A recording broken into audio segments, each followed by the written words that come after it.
Alright guys, welcome back to What If Goku was reborn with all his memories. I'm enjoying this series, hope you're enjoying it too. With all that being said, let's get to the final. Goku and Vegeta would be training with each other, when suddenly they felt a massive energy come towards them. It was Beerus. Looks like it was time for him to ask about the Saiyan God.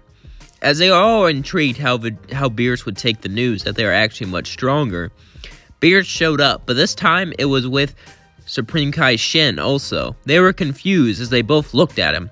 "So you hear about a Super Saiyan?" Beerus said, "Cut the act. I know everything was reset. I'm not an idiot."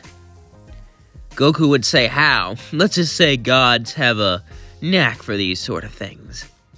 Anyway, Goku, the Omni King wants you to do something. He wants you to have one final great battle." "What do you mean final?" You'll see. Don't worry, he won't erase you." "Well, come on, Goku. Follow me. And Vegeta, bring your friends too." Goku and Vegeta looked puzzled and confused, but they decided to bring the Z Fighters with them. As they all began to follow Beerus would look at him and say, "Are you ready?" "Ready for what? You haven't even explained anything, just some showdown." But then Whis decided to take him away. As they all traveled, they would look at each other puzzled and confused. Beerus would say, "This is just for the Omni King's amusement. After this, we'll tell you what's going on." Goku was even more confused. For his amusement? Did he reset the timeline? Can he even do that? Well, he is the Omni King, so I guess that would make sense, Goku was thinking. But as they all landed, suddenly, Frieza would walk out and turn black. "Hello, monkey." Goku and Vegeta would both look at Frieza. As they would say, "What?" Beerus would say, "This is the final test, the final battle that he's been waiting to see." As they looked up, it was the Omni King watching them both. Frieza would say, "I hate being a puppet, but if I win, I get so much. So I'll let it slide for now. Come here, monkey. You're used to this, being used for a show." Vegeta looked at him, pissed off, as then he looked at Goku. As Frieza turned black, Goku and Vegeta knew what they had to do. Vegeta looked over at Goku as they were about to do a dance, but then Beerus threw down some earrings. "Here."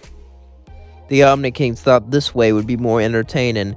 Vegeta and Goku picked it up and put the earrings on as they fused into Vegito. Vegito looked at Frieza as Frieza turned into his black form. The Omni Kings were amazed. "Wow! Wow! So much power! This will be fun. Yes, very fun." Black Frieza said, "It doesn't matter how many monkeys you put together, you're still a monkey, and it's no match for the Emperor of the Universe." "Oh yeah? You didn't say that last time Goku beat you." Frieza would look mad, as Frieza and Vegito would both begin to fight each other. At first, Black Frieza had the upper hand, but then Vegito would tap into his Ultra Instinct and Ultra Ego form, and he would easily be able to demolish Frieza. But then something was wrong. Frieza got up. Vegito would cut him in half, but then Frieza would just get up and heal. Then more Friezas would show up. Vegito was confused as he looked around, but Frieza after Frieza after Frieza would show up. Vegito would be able to destroy them one after another, but no matter how many times he destroyed them, they kept on coming. Vegito would start to summon a Keyblade as he spun around in circles, chopping them all up. The two Omni Kings were excited. "Good, very good. This is exciting. Yes, very exciting." Vegito kept on fighting the Friezas, but his time limit was going down faster and faster and faster. As Vegito would get on his knees and say, "What the hell is happening?" Suddenly, all the Friezas would disappear. As Zeno looked down at him with pity, "He sounds mad. Yeah, we messed up. Yeah." As suddenly the Grand Priest would walk up to Vegito. As they both unfused, the Grand Priest would take Goku's hand and say, "We need to tell you something, why all this happened." Goku would say, "Please tell me." The Grand Priest took a deep breath and said, "It's not real." Goku looked confused. "It's not real? What are you?" But suddenly Goku would wake up. He was in bed, but he wasn't in his house. The Omni Kings looked at him as the Grand Priest started to explain. "You see, we have the power to look through dreams. and we thought this would be a fun scenario for our sires to watch. They've been bored ever since the tournament ended. I hope you understand. Thank you for coming by and providing entertainment. Goku was actually upset. That entire experience wasn't real. He experienced an entire lifetime, but it was just a dream. Goku would have PTSD from this. Every time he does something interesting, he would wonder if it's even real now. Goku was frustrated and even mad at the Omni Kings, but he couldn't say it since they could just erase him. Both of them looked at him and started to talk, but Goku wasn't his friendly self anymore. That Goku was dead. This Goku lost everything and found out it wasn't even real. But there was still some hope. After Goku talked to the Omni Kings, he would go back to his house, where him and Chi-Chi would still be together. He would run in and hug Chi-Chi. Chi-Chi said, "Where were you? You were gone all day." Goku said, "I'm sorry." "Shh, I love you, Chi-Chi, more than anything. I didn't realize how much I truly cared about you until I lost you." Chi-Chi said, "Lost me? What are you talking about?" Goku would tell her everything, and Chi-Chi would actually be worried about Goku and be angry at the Omni Kings herself. But Goku's life was finally back to normal. As he looked at Goten, he would pick him up and hug him tightly, and Goten would begin to laugh. "What are you doing, Dad?" "Spending time with my beautiful son." "I'm so glad you were born, Goten." As then Goku would decide to instant transmission to Gohan's house. As Gohan looked behind him, it was his dad. He said, "What's wrong? Is there a new threat to Earth?" Goku would look at him and say, "There's a threat, alright, but it's not to Earth." Gohan would get up and say, "The whole universe?" Goku would nod his head no. Goku would say, "A threat to my mental health." Goku would then hug Gohan, and Gohan would say, "That's a smart thing to say. Where'd you learn that word?" "You taught it to me in my dream." "What?" Gohan would say, confused. Goku would say, "Never mind that. I want to spend time with you and Goten." Gohan would say, "Well, that's actually a good idea. What do you have in mind?" "A nice camping trip."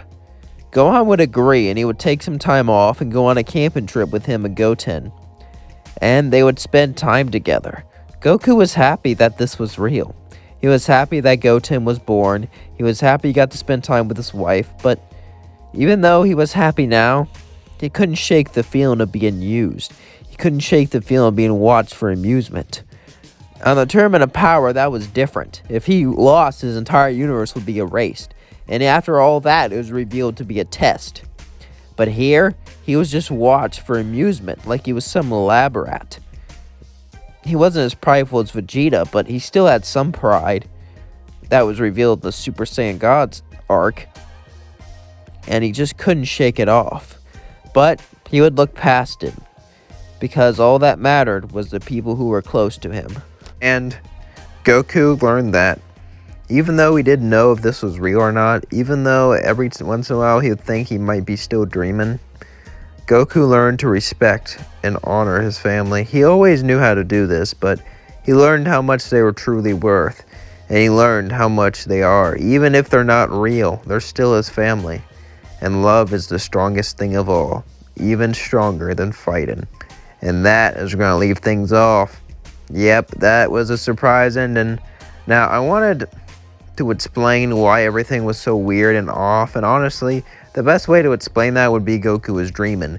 But I didn't know if that was a cop-out or not, so I decided to try to make it not a cop-out, have it actually affect him emotionally, scar him, mess him up, and that would be the ending, because, well, why not? Just have him be like, "Damn, is this real or is it a dream? Oh well, at least I love my family." I don't know. Maybe that was a mistake. What do you think in the comments about the ending? Did you?